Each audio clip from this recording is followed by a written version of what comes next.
The UK insurance industry is responsible for investments of £1.7 trillion,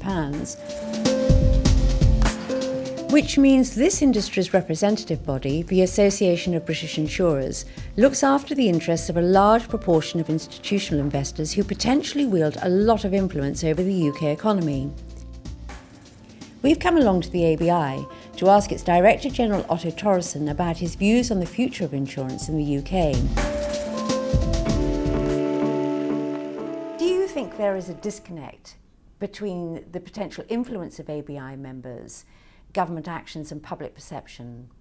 The way I see this is the insurance industry operates in two very distinct ways. On the one hand, we operate with consumers to provide certainty, to help them deal with the consequences of unexpected events. That's the whole purpose of insurance. On the other side, because we effectively gather assets and look after trillions of assets that people have given us to manage, we have a dual responsibility there too.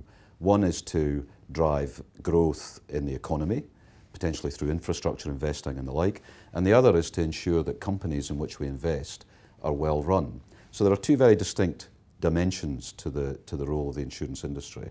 And that, if you look at those through the government's eyes, clearly they have a strong interest in the consumer view, because consumers are voters, of course. And on the other side, if they want to generate growth in the economy, the role of the insurance industry is critical. So I think the context of that is very clear. What sometimes hasn't been very effective from the industry's point of view is the way that we explain and articulate our purpose on each of those two issues. And I think that potentially explains some of that perceived disconnect. ABI members recently demonstrated their shareholding power when we saw Bob Diamond, Chief Executive of Barclays Bank, accept a reduction in his bonus. Is this a clear sign of shareholders exercising their corporate social responsibilities, or does it simply come down to the fact that value of shareholdings has fallen in the current economic climate? I think the whole question of insurers and institutional investors' engagement as shareholders, you have to put it in the context of the investment case. As I explained, the role of the insurance industry, once it's given these assets to manage, is to look after those assets in the right way for the investors, for the end consumers who have entrusted them with us. And that's about investment growth, it's about achieving returns for our pension policyholders and for the general insurance policyholders. And that growth comes from companies being well run. So always when you look at the way investors and shareholders engage, for me it's about the investment case. And it's about how are those companies performing and how are the returns that they're generating being divided. So if we move to the banks, the argument from the insurance industry about bank investments was about the investment case. And the view we expressed was one of saying the value that's being created in the banks is that the division of that value is out of kilter. Too much of it is going to executive and employee remuneration, and not enough is moving through in dividends to shareholders. And that investment case isn't about social policy. The insurance industry is not elected. The insurance industry is an industry which has responsibilities to its customers, and that's how we're trying to engage with shareholder activism, if you like. Now that isn't something that you only do in the bad times. That's something that has to be done all the way through in the good times too. And it's not just about executive remuneration. Far more powerfully for me, it's about board effectiveness. Because the reasons that businesses fail, whether they're banks or any other type of business, is usually because boards have not been effective in managing and balancing up their responsibilities for oversight of strategy, succession planning in firms, the operational effectiveness of firms, risk management in firms.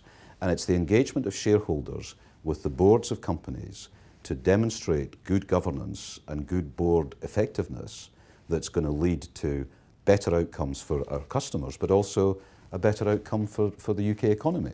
So I think that's very straightforward, and it's not just an issue for when share prices have dropped. So what steps need to be taken to lift consumer confidence in insurance products? I think this is an absolutely massive issue. I mean, my starting point is I've been in the industry almost 40 years now. I mean, I'm passionate about the industry. I think it has a fantastic ability to help people deal with unexpected events, to prepare themselves so that when something happens that could potentially set them back, they're able to accommodate that and recover far more quickly than would otherwise be the case, whether it's property damage or flooding or a motor accident or an illness, or, I mean, there are just so many aspects of life where the insurance industry can help. But the problem with the insurance industry and the nature of what we do is that it is quite a technically complex area. It does have a huge amount of legal definition around liability and how that works. Some of the products and services we offer will be created in one era, and they have to last for 20 or 30 years. So not only is the economic environment different by the time somebody comes to use them, but social norms have changed, political norms have certainly changed, and what was seen in the 60s as acceptable practice, by the time you get to the 90s or to the current era, everything has changed. So how can you manage the ability of these products to adapt and develop and continue to be relevant for people as those generations of people and their expectations become quite different from the environment in which these things were originally created? So you have that contextual difficulty to begin with. But within that, there are absolutely things we can do. And the things we must do, most of them are actually relatively simple.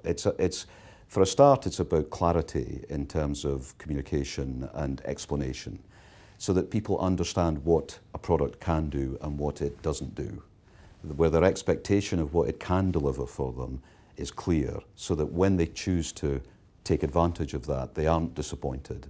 And those experiences are what will build trust.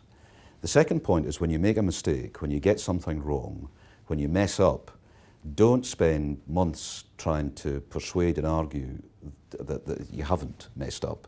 Face up to the reality that you've messed up and then put it right. And I think the more times that people can have those sorts of experiences, I think the more that the trust will begin to come. Otto Thoresen, Director General of the Association of British Insurers, thank you very much for talking with us.